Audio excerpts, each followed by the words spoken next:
Okay, today is May 16th. We worked decently late into the night to finish laying these out. This is only the tomato plants and the peppers that were in pots. I wanted to get them out there looking rough. I don't know if you'll be able to hear me because the wind is blowing quite a bit today. Let me see if I can kind of face the other way. Maybe it'll help. I don't know. I'm not sure if I think the mic's on the bottom. I don't know. Anyways, but this is what it looks like. So everything's looking good. What annoys me is this ground has been untampered with until we put these guys in the ground. Then suddenly a mole tunnel appeared overnight, and it goes into the yard over there, and then it went all the way to right there and stopped. And I thought, is it in there? But no, as I was smushing it down, nothing moved or anything. So it's not in there. Maybe it even went deeper. I don't know, because this kind of looks bumped up. But that could be too, just from where this has yet to be really raked out.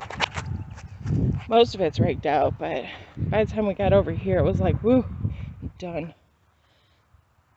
So this is what they're looking like. We were short a couple of plants, and these ones were just in cups. They have roots. They're grown roots, actually quite a lot of roots.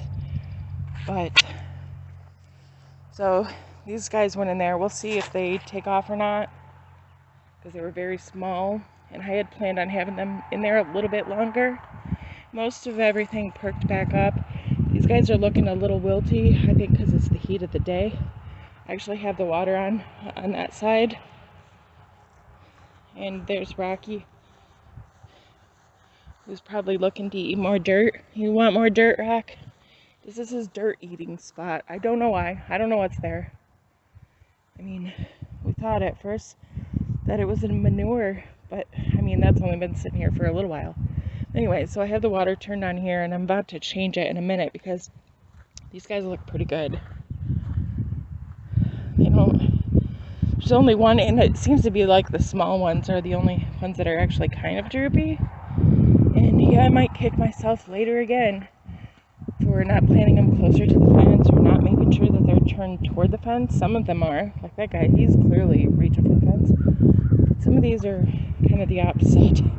But in the end, I think it'll be okay, because it's, you know, by the time they get that big, I'll be able to just reach over and attach them to the fence either way.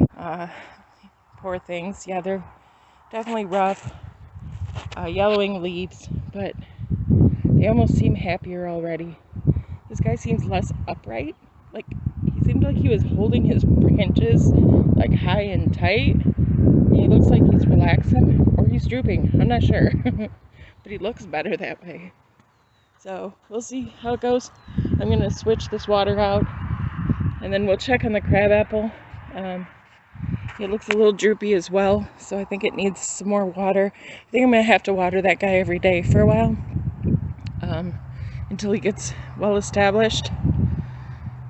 And yeah, so it looks fairly good. The flowers are starting to droop again, which kind of bums me out, because the other apple tree is, the little guy is really flowering. You'll see better when I get over there.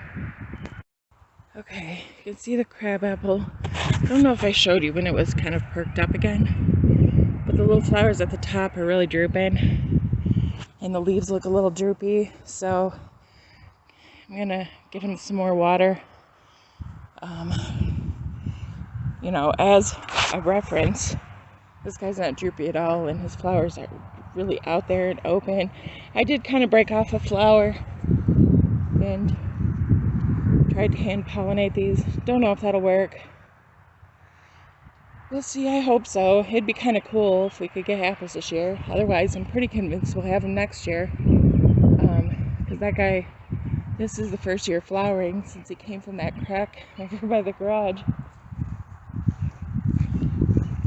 And this guy flowers later, but I think he would have already formed buds if he was going to flower this year, I think.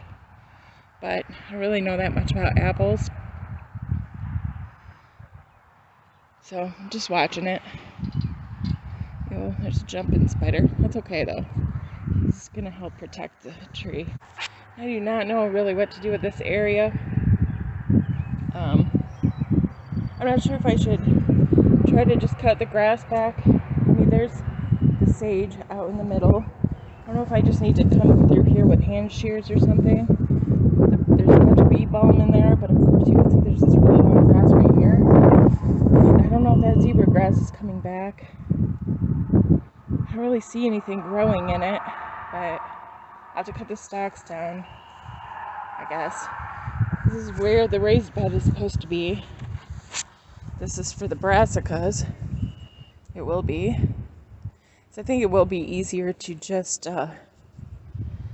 cover the bed because I bought a bolt of tulle. Oh, it was man. He did come down. I'm right here, man. I'm right here, man. Oh, that wind is out of control today, huh? You did come down. I looked and I didn't see you, man. Poor baby. You feeling okay?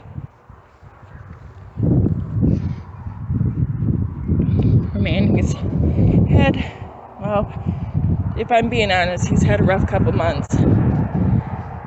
Usually we'll go through bouts of not feeling good over the last year or so. Then he'll seem like he bounces back. And, seems like this storm is not bouncing back. Just kind of gradually gets worse. Man, that wind is really blowing. I'm gonna have to go pick this stuff up. These are the tomatoes that were left over. Well, besides this one, which is a pepper that almost got planted as a tomato. So he's a little sad looking right now because his roots were disturbed. So I'm gonna hang on to him for now. Plus, if any of these guys don't make it, you know, they can make good replacements for some of them. Probably have to start another set of tomatoes because they do start looking pretty nasty by the middle of summer when blight starts coming in, and it's hard to control. I'm going to try to control it. Do some baking soda sprays, maybe peroxide. I don't know. We'll see how that goes. But yeah, you can see the poor yellowing broccoli there, and even the kale is yellowing somewhat. It needs to be in the ground so that the fertilizer and stuff is maintained easier. I need to come back through and cut these onions down. I need to plant out this rosemary, parsley, dill from last year, these onions from last year, green onions, and the celery. But we also, there's a whole bunch of, well, not a whole bunch, but I've got like 4 different herbs planted in here. Not that you can tell because this grass is out of control. So in this particular situation, I think we're going to have to just come through with the mower and just knock it all down. Because I don't see any way around it. It's just going to kill whatever's in there if we don't knock it down. And then at least I'll be able to see where the herbs are so I can keep it trimmed up, hopefully. Alright, pick this up one more time, take it in the house, and we'll let you go on that. You can kind of see the strawberries maybe from here. They're all flowering like ridiculous amounts.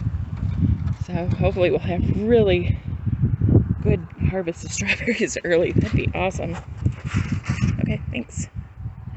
I guess see y'all later.